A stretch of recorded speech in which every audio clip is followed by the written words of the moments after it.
নমস্কার বন্ধুরা, আপনারা সবাই দেখছেন সরকারি সংবাদ ইউটিউব চ্যানেল। বন্ধুরা, যদি আপনিও গরিব ও খেটে খাওয়া মানুষের মধ্যে একজন হয়ে থাকেন, আর যদি এখনো পর্যন্ত আপনারা টিনের বাড়ি বা কাঁচা বাড়িতে বসবাস করেন, তাহলে কিন্তু আপনাদের সবার জন্য একটা বিরাট বড় সুখবর রয়েছে। হ্যাঁ বন্ধুরা, তো ভিডিওটাকে কিন্তু একদম ধৈর্য ধরে শেষ পর্যন্ত দেখবেন।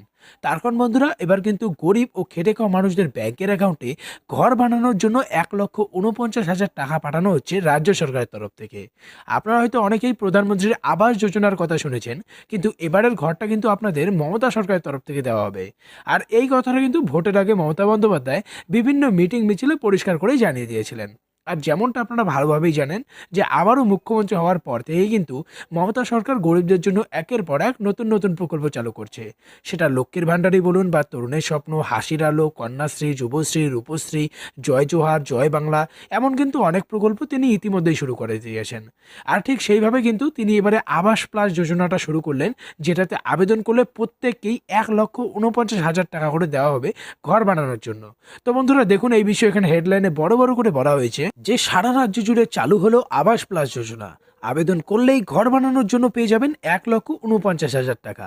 কিভাবে আপনি আবেদন করবেন, কি কি ডকুমেন্টস বা কাগজপত্র লাগবে, এই সব কিছুই আপনাদের এক এক করে বুঝিয়ে দেবো। তো ভিডিওটাকে কিন্তু একদম শেষ পর্যন্ত দেখবেন। এরই সাথে বন্ধুরা, যদি আপনারাও চান যে ঘর বানানোর জন্য এই 1,49,000 টাকা সরাসরি আপনাদের ব্যাংক অ্যাকাউন্টে দেওয়া হোক, তাহলে কিন্তু সবার প্রথমে ভিডিওটিকে একটি লাইক করবেন। এরই সঙ্গে লাল রঙের সাবস্ক্রাইব বাটনে ক্লিক করে বেল নোটিফিকেশনটা অল করে দেবেন এই ধরনের খবর প্রতিদিন পাওয়ার জন্য। তো বন্ধুরা, এখানে দেখুন প্রথমেই সব থেকে গুরুত্বপূর্ণ পয়েন্ট সম্পর্কে বলা হয়েছে যে আবেদন করতে গেলে আপনার কি কি কাগজপত্র লাগবে। তো এখানে দেখুন, আপনার যে ভেরিফিকেশন হবে সেই ভেরিফিকেশনটা করার জন্য আপনার লাগতেছে আধার কার্ডের জেরক্স কপি, ভোটার কার্ডের জেরক্স, ব্যাংক অ্যাকাউন্টের জেরক্স আর পাসপোর্ট সাইজের 4 কপি ছবি। এবার কথা হচ্ছে আপনাকে এই 1,49,000 টাকা আপনাকে কিভাবে দেওয়া হবে। তো এখানে দেখুন পরিষ্কার করে বলা হয়েছে যে প্রধানমন্ত্রীর আবাস প্লাস যোজনায় আপনারা নতুন বাড়ি বানানোর জন্য 1,30,000 টাকা পাবেন। আর সেই সঙ্গে এই আবাস প্লাস যোজনাতে যাদের নাম থাকবে তাদের কিন্তু এই টাকাটা 3টি কিস্তিতে দেওয়া হবে। তো এখানে দেখুন বলা হয়েছে প্রথম কিস্তিতে আপনাকে 60,000 টাকা, দ্বিতীয় কিস্তিতে 60,000, আর তৃতীয় কিস্তিতে আপনাকে 10,000 দেওয়া হবে। এরই সাথে যদি আপনার একটা জব কার্ড থেকে থাকে তাহলে কিন্তু আপনি আরও 19,000 টাকা পেয়ে যাবেন, অর্থাৎ মোট আপনারা পাবেন 1,49,000 টাকা।